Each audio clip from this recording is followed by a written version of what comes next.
चिकित्सा के चतुष्पाद के अंतर्गत चिकित्सा जो है प्रथम पाद है और चिकित्सक के जो 4 गुण हैं उसमें से पहला गुण होना चाहिए कि चिकित्सक अपने कार्य में दक्ष हो, चतुर हो। दूसरा, गुरु के द्वारा संपूर्ण आयुर्वेद की अच्छी तरह से पढ़ा हो।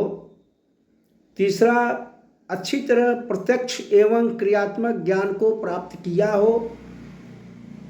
चौथा गुण है शरीर एवं मन से पवित्र हो। इस प्रकार के जो चिकित्सक हैं वो चिकित्सा के चतुष्पाद में आते हैं। चिकित्सक चतुष्पाद में प्रत्येक पाद के 4 गुण बताए गए हैं। इस प्रकार चिकित्सा के षोडश कलाओं का वर्णन आया है। अब आता है चिकित्सक के प्रकार। महर्षि आत्रेय ने चिकित्सकों की 3 श्रेणियों को विभक्त किया है। भिषक छद्मचरा शांति संत एते सिद्ध साधित संति वैद्य गुण युक्ता त्रिविधौ भिषगो भुवि। कहने का मतलब यह है कि ये इनके चिकित्सकों के 3 प्रकार बताए गए हैं। पहला है छद्मचर, दूसरा है सिद्ध साधित, तीसरा है प्राणाभिसर। प्राणाभिसर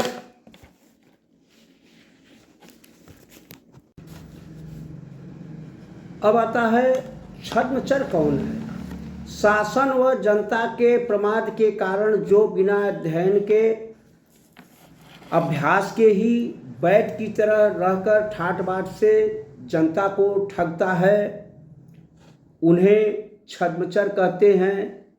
इन्हें ही रोगाभिसर भी कहा जाता है। भारतवर्ष में इनकी संख्याएं बहुत हैं और सरकार के द्वारा समय समय पर इनको दंडित करने का भी प्रावधान किया जाता है। दूसरा है सिद्ध साधित।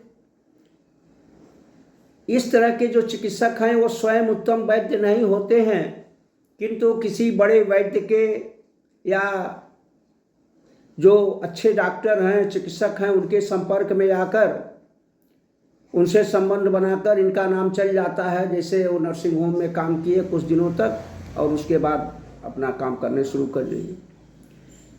इस तरह के चिकित्सकों को सिद्ध साधित कहा जाता है।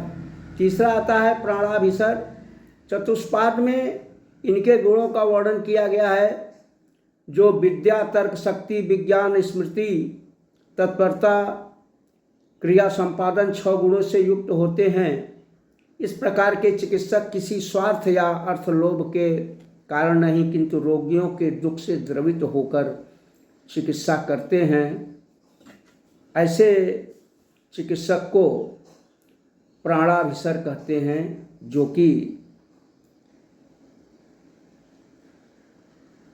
चिकित्सा क्षेत्र में सम्मान के पात्र होते हैं। अब सुश्रुत ने कहा है कि चिकित्सकों को क्या नहीं करना चाहिए। तो स्त्रीभी सहास्या समवास परिहास च वर्जयेत् दत्तम च ताभ्यो नादे अन्नाद भिषगै वरै। कहने का मतलब है कि चिकित्सक जहाँ भी चिकित्सा करें वहाँ स्त्रीजनों के साथ बैठना, साथ रहना, हंसी आदि न करना चाहिए। स्त्रियों के द्वारा दिए हुए केवल अन्न के अतिरिक्त कोई भी वस्तु वैद्य को नहीं लेना चाहिए।